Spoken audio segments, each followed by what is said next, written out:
기독교는 회개의 종교입니다.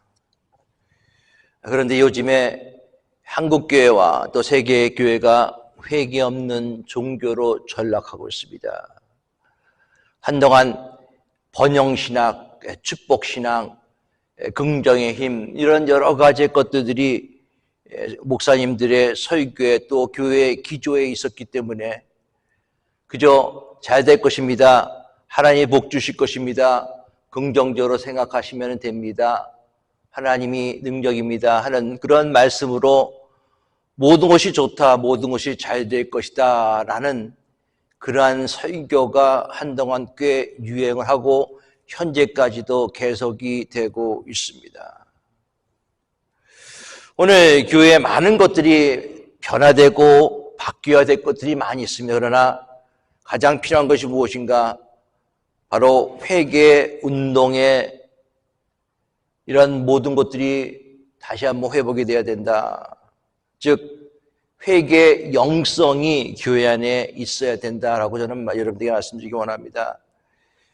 영적 대각성 운동의 역사가 보여준 것처럼 기독교의 생명력을 제공하는 것이 바로 회개다라는 것을 우리가 분명히 잘 알고 있습니다. 회개는요, 성경의 전체를 통해서 우리에게 말씀하고 계시는 거예요.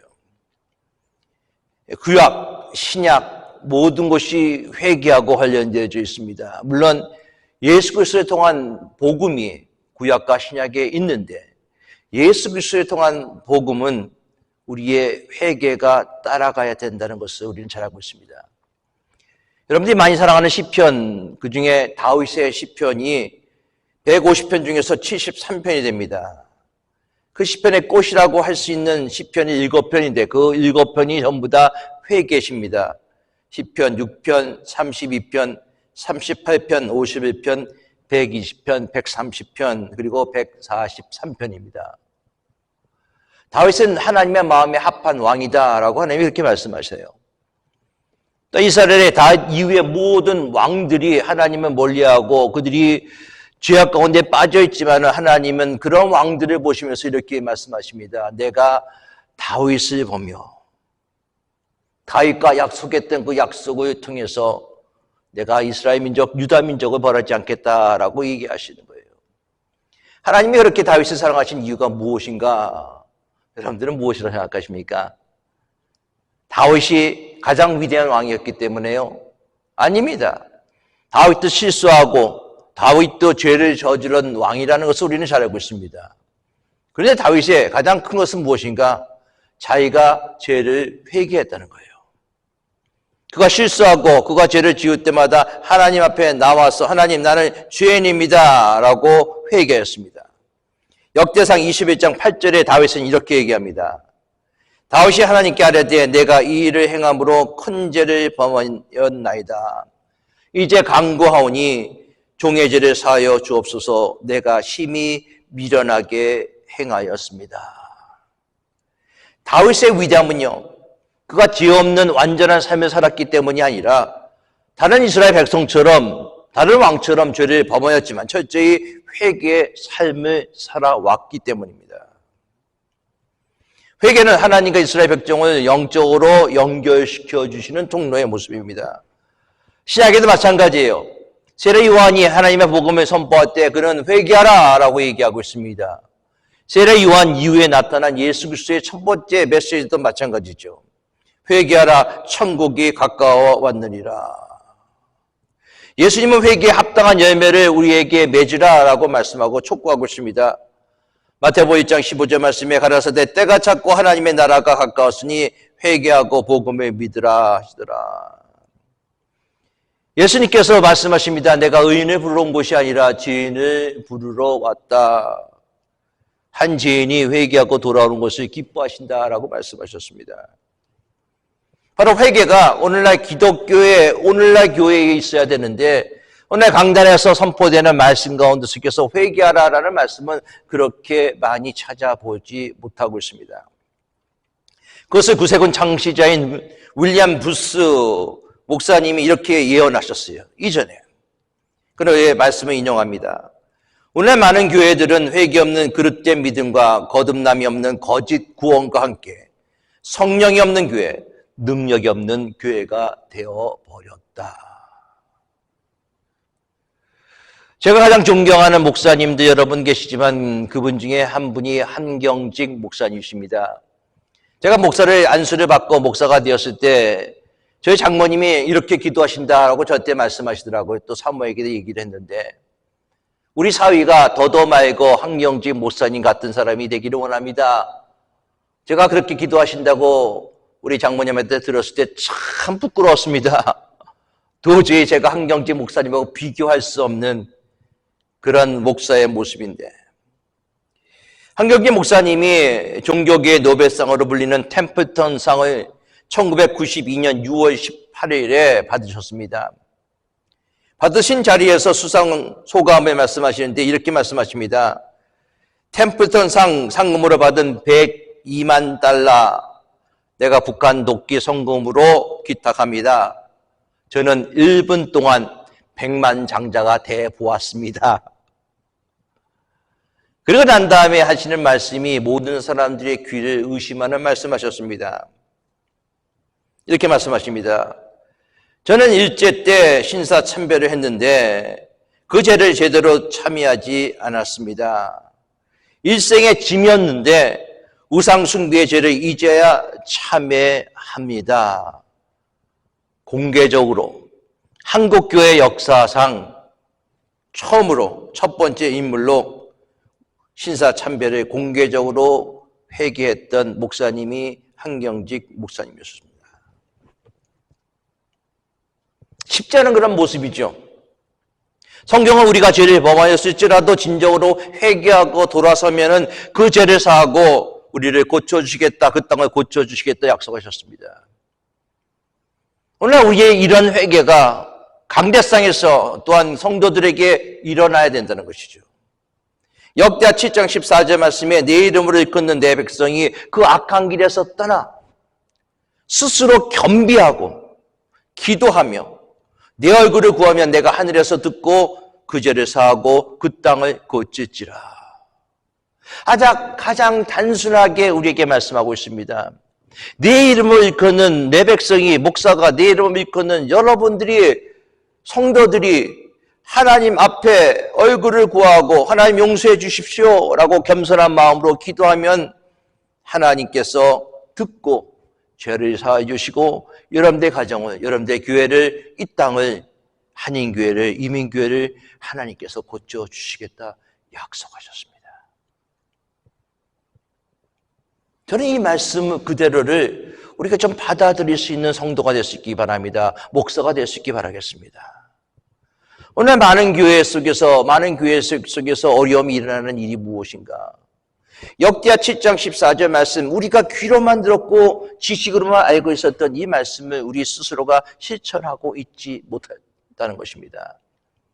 분명히 하나님께서 죄를 사하여 주시고 그 땅을 고쳐주실 것이다, 교회를 고쳐주실 것이다 분명히 약속했음에도 불구하고 과연 교회 내에서 그런 회개 운동이 일어나고 있는가? 힘들고 어려운 많은 교회들, 저는 그 교회들, 아는 교회도 있고 그렇지 않은 교회도 있습니다. 그러나 회개 운동이 일어났다라고 얘기한 교회들을 많이 보지는 못했습니다. 하나님 고쳐주신다는 거예요. 우리가 회개하고 하나님께 나아가면 하나님께서 역사하신다 약속하셨습니다. 그 말씀이 오늘 호세아서에서 그대로 똑같은 약속을 하나님이 하셨어요. 호세아 6장 1절 2절입니다.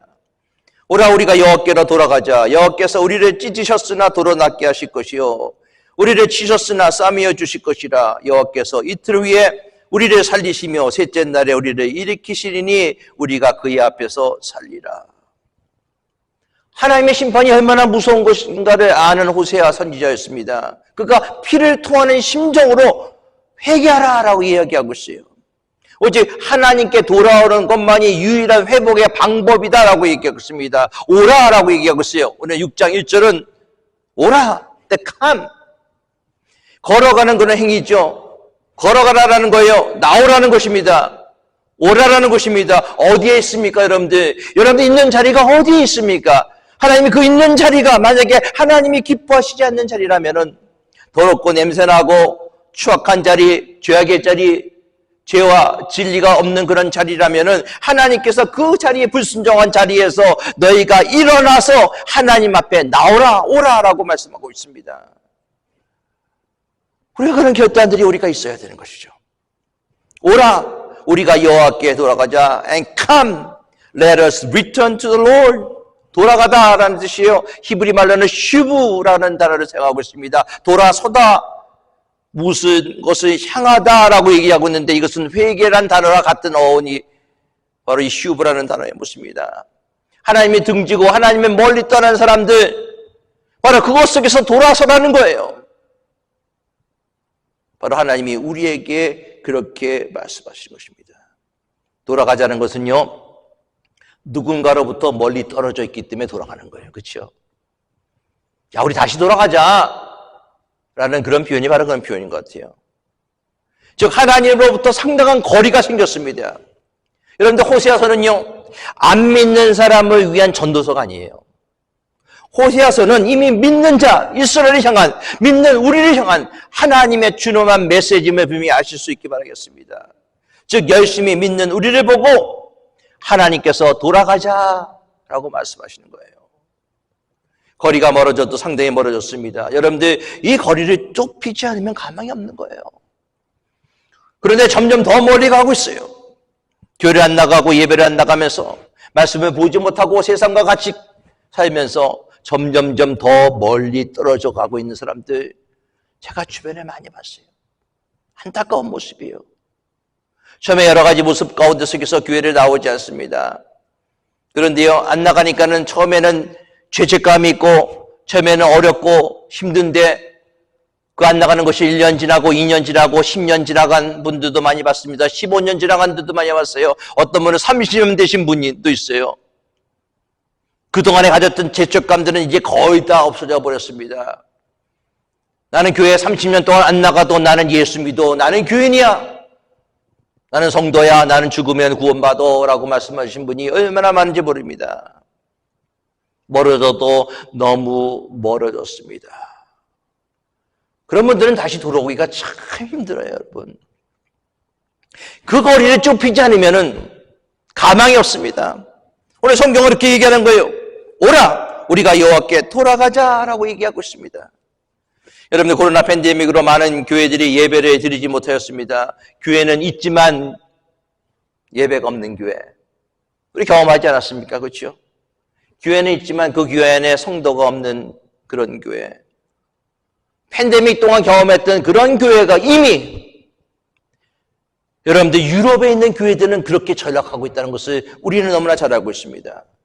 이제는 관광지로 전락한 교회, 교회의 화려한 모습은 있지만은 그곳에 예배가 없는 교회, 가장 중요한 것은 하나님의 임재가 없는 교회, 그 교회가 오늘날 유럽의 교회가 아닙니까?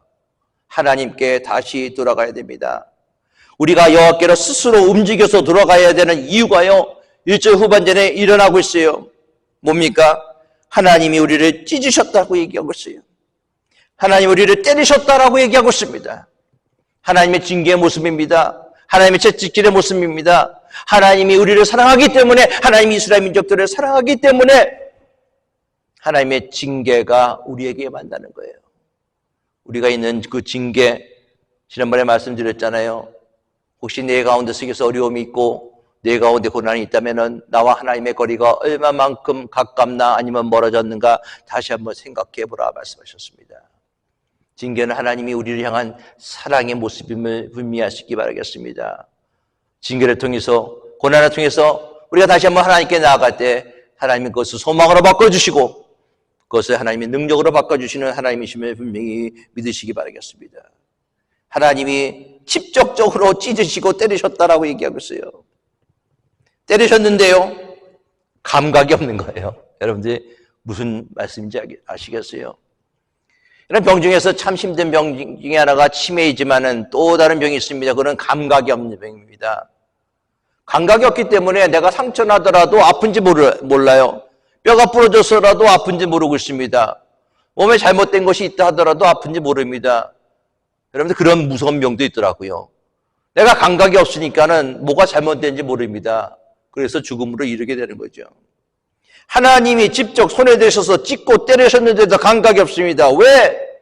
지금 있는 내 상황이 너무나 좋기 때문에, 풍요롭기 때문에, 안전하기 때문에, 잘 살고 있기 때문에, 징계를 받아 아픈 것보다도 현실적으로 누리는 부유함이 더 매력적이기 때문에 즐기고 먹고 마시고 노느라고 하나님은 안주에도 없습니다. 더 많은 풍요를 누리기 위해서 더 많은 돈을 벌어야 되고요. 욕심에 부려서 일하고 또 일하느라고 바쁘나고 하나님이 계신 것조차 모릅니다.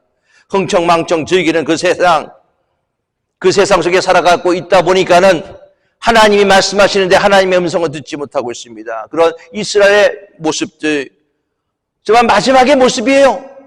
하나님이 버리시기 직전의 모습입니다. 희생 불가의 진단이 내려졌습니다. 그러나 이런 위급한 상황 속에서도 하나님의 사랑이 있습니다. 여호와께로 돌아오기만 한다면은 여호와께서 우리를 찢으셨으나 도로 낫게 하실 것이요. 여호와께 돌아가기만 한다면은 여호와께서 우리를 찢었으나 싸며 주실 것이다. 여러분, 이 약속의 말씀은요, 우리의 육체 회복뿐만 아니라 우리의 영적인 회복도 말씀하고 있습니다. 여러분들 새롭게 하신다, 소성시켜 주신다라는 단어는요, 새롭게 되는 것이에요. 변화되는 것입니다. 완전한 회복을 우리에게 얘기하고 있습니다. 그동안 힘들고 어려웠던 것이 하나님 앞에 돌아가고 하나님 앞에 회개하기만 하면 하나님이 완전한 회복으로 이끌어주시는 하나님을 분명히 믿으시기 바라겠습니다. 그래서 요한 3서 1장 2절 말씀 나오고 있잖아요. 뭐죠? 내 영혼이 잘된 같이 범사가 잘되고 강건하기를 간구하니라. 그 말씀처럼 영혼이 잘되고 일도 잘 풀리고 육체도 건강함을 얻는 그런 형통의 축복들이 우리에게 임할 줄 믿습니다. 오라, 우리가 여호와께로 돌아가자라고 얘기하고 있어요. 돌아가면은 우리의 영적 빈곤을 풍요로 만들어주시는 하나님을 우리가 분명히 체험할 줄 믿습니다. 2절 말씀 봅니다. 여호와께서 이틀 후에 우리를 살리시며 셋째 날에 우리를 일으키시니 우리가 그의 앞에 살리라. 여기서 셋째 날은요, 구속사적인 그런 의미로서 예수님의 부활 사건을 의미합니다. 그런데 우리가 그것을 조금 놔두고 난 다음에 둘째 날, 셋째 날이라는 것은 하나님이 그렇게 빨리 회복시켜 주신다는 거예요. 우리가 하나님께 나오기만 하면은, 하나님께 돌아가기만 하면은 하나님께서 이틀 후에 우리를 살리시고 셋째 날에 우리를 일으켜 주신다는 거예요. 저는 이 말씀 듣고 이렇게 생각해 봤습니다. 그렇구나. 내가 하나님 앞에 나오면은 내가 육신의 질병이 걸려서 내가 누워있는데, 내가 죽을 병에 걸려있는데, 하나님께 회개하고 나왔더니만 내가 누워있는 내가 이틀 만에 하나님이 나를 살리시고, 셋째 날에 나를 그 침대에서 일으켜주셔서 하나님께 영광 돌리게 만들어주셨구나. 빠른 회복이에요. 그리고 그의 앞에 살리라라고 얘기하고 있습니다. 바로 이 구절은 예수님의 구속사적 부활의 것을 예표한다고 말씀드렸습니다. 예수님이 십자가에 달리실 때 모든 것을 다 이루었다 말씀하신 그때 성소의 휘장이 위에서부터 아래로 갈리고 우리의 모든 문제가 해결되고 하나님 앞에 나아가는 길을 열어놓았듯이 예수님의 그 죽음을 통해서 우리의 죄가 사함받고 예수님의 부활의 능력을 통해서 우리가 하나님 앞에 일어서는 놀라운 능력들이 일어남을 믿으시기 바라겠습니다. 믿는 자에게는요, 회복의 역사가 빠른 시일 안에 이루어진다는 사실을 믿으시기 바라겠습니다. 저와 여러분들이 그 회복의 주인공이 되어야 되는 거예요. 그리고 또한 우리 삶에 그런 간증이 있어야 되는 것입니다. 이제 말씀에 우리가 그의 앞에서 살리라. 여 앞에 나아가면 사는 거예요.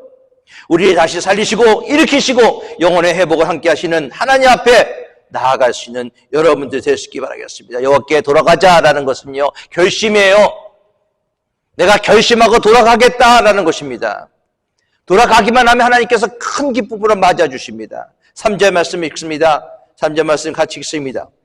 시작. 그러므로 우리가 여호와를 알자, 힘써 여호와를 알자. 그의 나타나심은 새벽빛같이 어김없나니 비와 같이 땅을 적시는 늦은 비와 같이 우리에게 임하시리라 하니라. 아멘. 여호와께 돌아갔습니다. 그리고 그 앞에서 살겠다고 결심했어요. 자, 행동의 모습이 우리에게 있어야 된다는 것이죠. 생각만 하는 것이 아니라 내가 여호와께 돌아가겠습니다 하면 실제적으로 돌아가는 행동이 우리의 모습이 있어야 되죠. 여러분들 여호와께 돌아가자, 여호와를 힘써 알자라는 것은 호세아 전체 주제가 바로 이 두 구절입니다. 6절 말씀 속에서도 얘기하고 있어요. 나는 인애를 원하고 제사를 원하지 아니하며 번제보다 하나님 아는 것을 원한다라고 얘기하고 있어요. 여러분들 안다는 것은 체험적인 신앙이라고 여러분들에게 몇 번 강조를 하고 말씀드렸습니다. 즉 하나님에 대해서 아는 것이 아니에요. 잘 들어보세요. 하나님에 대해서 아는 것이 아니라 영어로 하면 이렇습니다. Knowing about God. 그러니까 하나님에 관해서 아는 것이 아니라 체험적으로 아는 것이죠. 즉 knowing God이에요.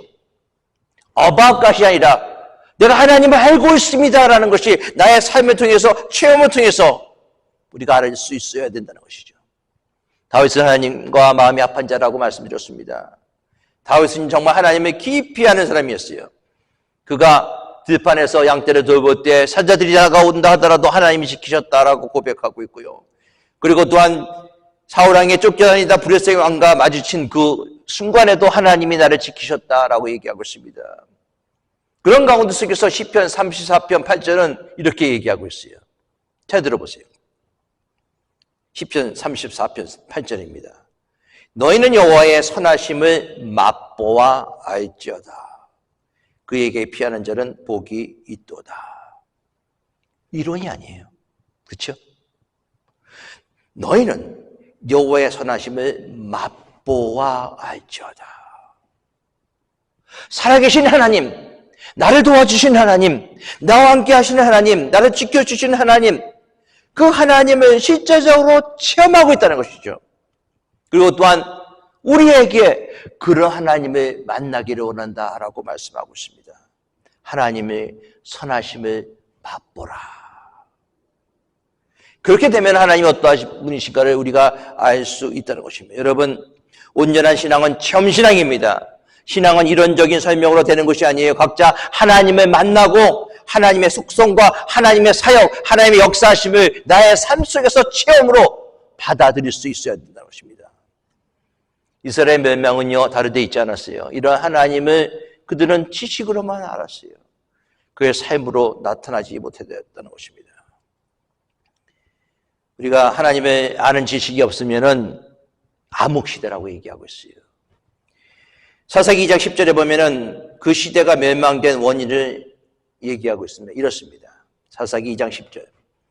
그 세대 사람도 다 그 조상들에게 돌아갔고 그 후에 일어난 다른 세대들은 여호와를 알지 못하여 여호와께서 이스라엘을 위하여 행하신 일도 알지 못하였더라. 하나님을 알지 못하는 거예요. 하나님의 체험적으로 받아들이지 못하였다는 것입니다. 그 가운데 이스라엘은 타락하고 도덕적인 타락, 멸망의 길로 인도될 수밖에 없다는 것입니다. 여러분들 신약시대 오늘날 살아가는 우리에게도 똑같이 적용되고 있어요. 사망을 보십시오. 수많은 문제가 있습니다. 여러분들 그 문제의 원인에 따져 들어간다면요, 그 원인은요 하나님을 알지 못하기 때문에 그렇습니다. 하나님 앞에 돌아가야 됩니다. 그래서 호세아 6장 3절 말씀 다시 한번 말씀드립니다. 그러므로 우리가 여호와를 알자, 힘써 여호와를 알자. 힘써 여호와를 알자라고 얘기하고 있어요. 우리의 몸과 마음과 뜻을 다하여서 그냥 적당히 하는 것이 아니라 내가 이 정도 알았으면 됐어라고 끝마치는 것이 아니라 힘써 여호와를 알자라고 얘기하고 있어요. 영어로 보니까 press on to know and press on to know God이라고 얘기하고 있습니다. 열심히 분발해서 하나님을 만나는 체험을 가지시는 여러분들이 다 될 수 있기를 예수 그리스도의 이름으로 축원합니다. 그럴 때 하나님이 채워주시는 거예요. 하나님이 만나주십니다. 여러분들 만나주시는데요, 하루만 만나주시는 것이 아닙니다. 이른 비와 늦은 비, 여러분들이 가장 필요할 때, 여러분들이 파종할 때, 또한 모든 곡식을 거둘 때 1년 365일 하나님께서 여러분들을 만나주시는 놀라운 역사가 일어나는 줄 믿습니다. 그런데요, 이렇게 호세아가 얘기하는데도 이스라엘 민족들은 듣지 않아요.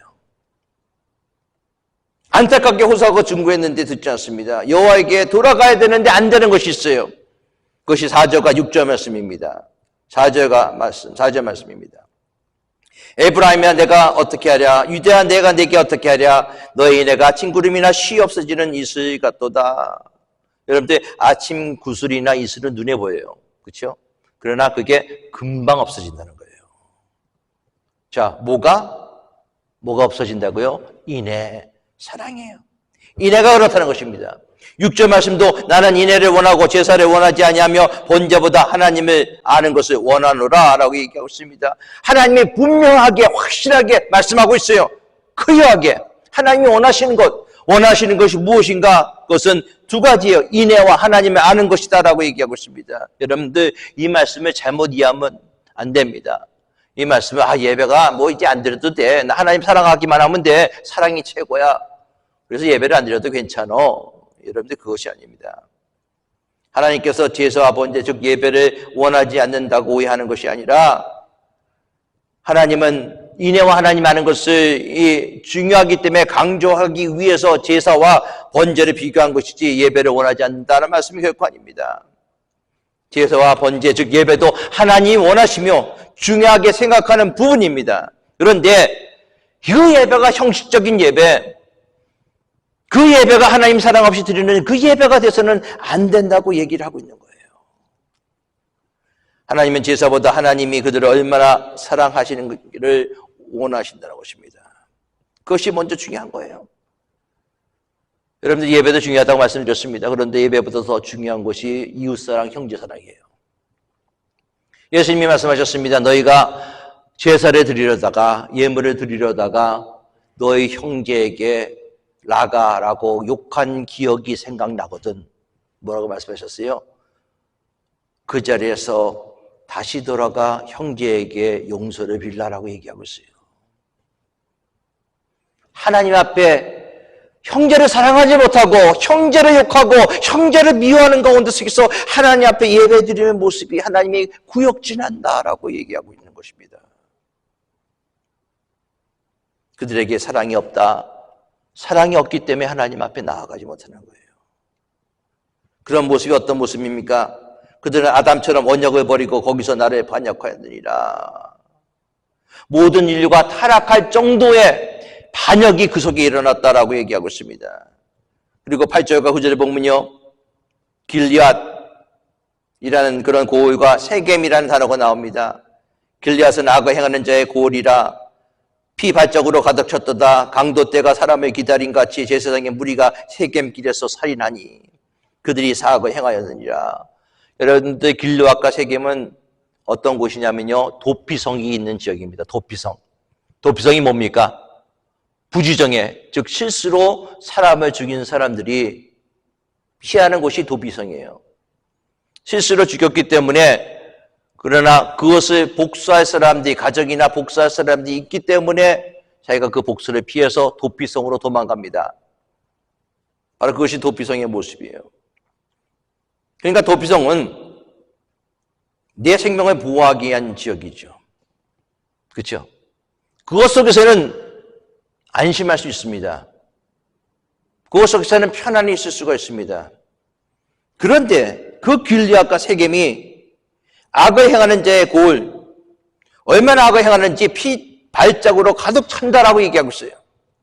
그곳에 제사장들이 마치 살인하는 자처럼 피를 보고 살인을 일삼는다라고 얘기하고 있습니다. 즉 긍휼과 자비와 인애를 보여야 될 제사장이 반대로 사람을 죽이고 있다는 거예요. 저는 이 말씀을 읽으면서 참 두렵고 떨림으로 읽었습니다. 하나님의 말씀을 증거하고 하나님의 말씀을 전파하고 사랑과 인애와 긍휼을 보여야 되는 오늘날의 제사장들, 오늘날의 목사들이 사람을 죽이기도 하고 그 사람을 시험 들게 만들기도 한다는 것이죠. 여러분들, 그런 일들이 한국교회 또한 미국교회를 통해서 수많은 일들이 일어났습니다. 미국에서 소위 텔레반지스트라고 하는 TV에 나와서 하나님의 복음을 증거하고 하나님의 말씀을 증거하는 사람들의 그 추악한 타락들, 도덕적인 문란들, 그것이 우리가 잘 봤던 수많은 미국의 목회자들 가운데 그런 일이 일어났고, 또한 한국의 수많은 큰 교회 목회자들이 도덕적으로 철학해서 존경의 대상이 아니라 그분들을 통해서 교회가 지탄받고 교회가 어려움을 당하는 그런 일들이 일어났다는 것이죠. 마지막에 성역이라고 하는 교회조차도 바로 타락의 모습으로 나아갔던 것들. 그런데 그것이 오늘날 일어난 것이 아니라 하루 이틀 안에 일어난 것이 아니라 이미 이전에, 여러분들 청문회 사건 기억하실지 모르겠습니다. 옷 로비 사건 청문회. 서울의 모 대형교회 다니시는 권사님들이 각각 두 팔을 날려서 나는 로비하지 않았습니다 하면서 성경에 손을 얹고 내가 맹세하겠습니다. 나는 안 했습니다. 나는 했습니다. 어떤 사람은 하나님 앞에 맹세하고 그 모든 것들이 여러분들 생방송으로 전국에 다 방영됐어요. 그 이후에서부터 한국의 기독교는 타락으로 나갔던 사실을 모든 목회자들이 다 알고 있습니다.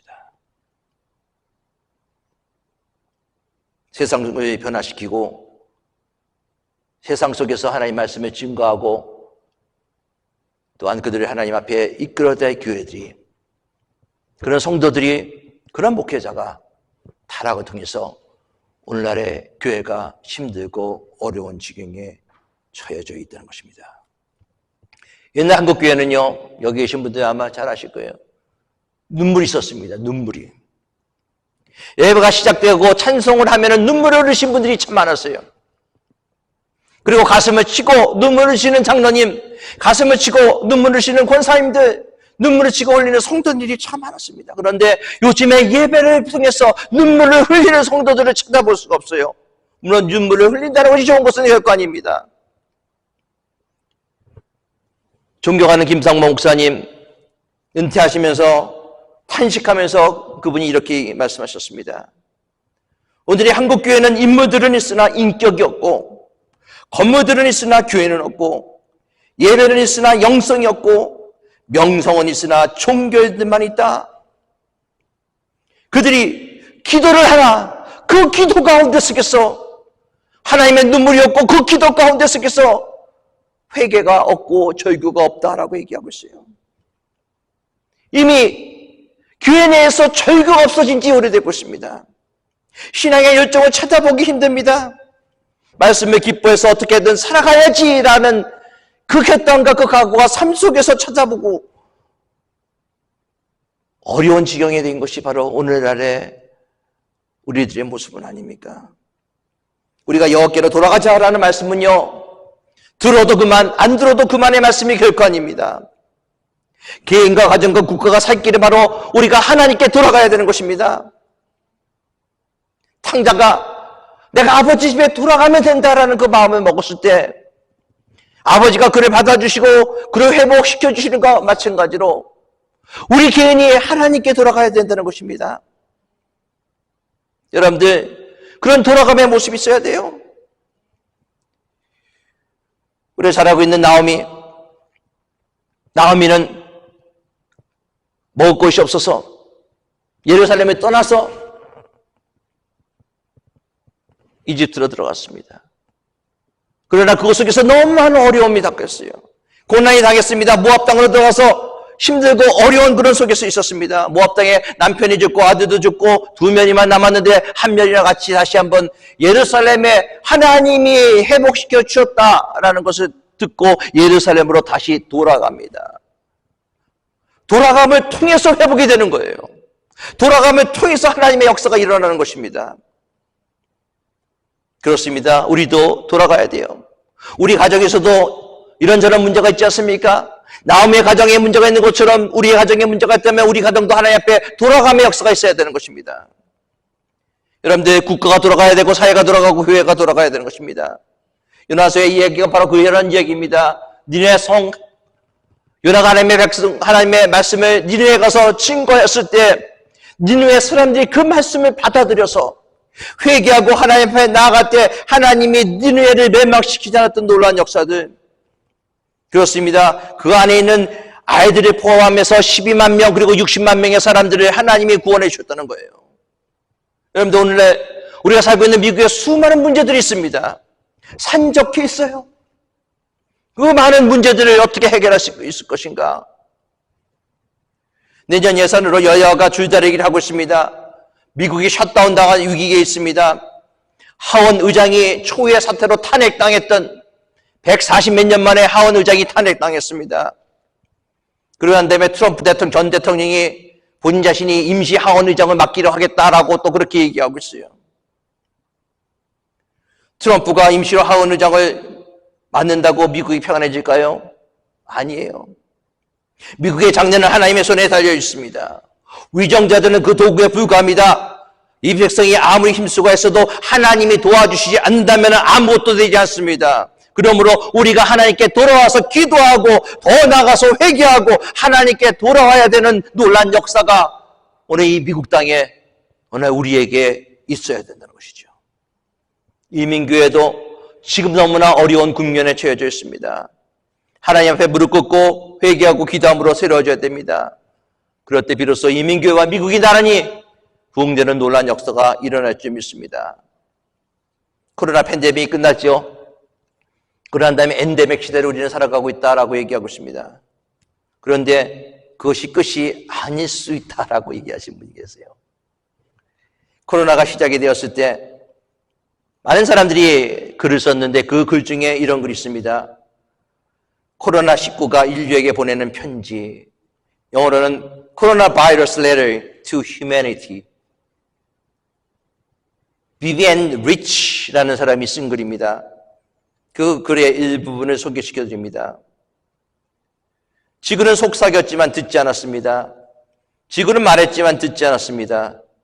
지구는 비명을 질렀지만 당신은 무시했습니다. 그래서 나는 태어났습니다. 나는 당신을 처벌하기 위해 태어나지 않았습니다. 당신을 깨우기 위해 태어났습니다. 지구는 간절하게 도움을 청했습니다. 당신은 여전히 지구에 귀 기울이지 않았습니다. 해안 동물은 물속의 오염물질로 인해 죽어가고 놀라운 속도로 녹는 빙하, 극심한 가뭄에도 불구하고 지구가 얼마나 심하게 병들어가고 있는지에 관심을 기울이지 않았습니다. 나는 당신을 깨우기 위해 여기에 있습니다. 이 모든 것이 끝나면 나는 사라질 것입니다. 제발 이 순간들을 기억하십시오. 지구의 소리를 들으십시오. 당신의 영혼의 소리를 들으십시오. 지구의 오염을 막으십시오. 분쟁을 멈추십시오. 물질에 대한 것들에 대한 관심을 멈추십시오. 그리고 이웃을 사랑하십시오. 지구와 모든 생물을 돌보십시오. 창조주를 믿기 시작하세요. 왜냐하면 다음에 더 강하게 돌아올 수 있기 때문에. 코로나19 바이러스로부터. 섬뜩하죠? 우리 한 사람 한 사람이 강달아가 온 세계 인류가 그동안 하나님을 무시하고 죄악과 탐욕 가운데 살아있다는 것을 회개하고 하나님께 돌아오는 것이 해답입니다. 이를 위해서 함께 기도하고 중보할 수 있는 여러분들의 모습 되시기 바랍니다. 우리가 여호와께로 돌아가자. 이것을 우리의 마음판에 새겨야 돼요. 우리의 개인이, 우리의 가정이, 우리의 국가가 살 길은 오직 하나입니다. 여호와께로 돌아가자. 기도합시다. 이 시간 두 손 들고 하나님 앞에 항복합니다. 두 손 들고 하나님 앞에 회개합니다. 다시 주님 앞에 돌아가는 믿음의 성도들, 주님만 바라보며 살아가는 믿음의 성도들 다 되게 하여 주시고, 주님 앞에, 하나님 앞에 돌아가는 것이 유일한 소망임을 알게 하여 주셔서 다시 한번 결단하고 주님 오늘 말씀 속에서 약속하셨듯이 치유의 역사, 하나님의 임재의 역사가 우리 사랑하는 성도들에게 임할 줄 믿습니다. 우리 주 예수 그리스도의 이름으로 감사하며 축복하며 기도드리옵나이다. 아멘.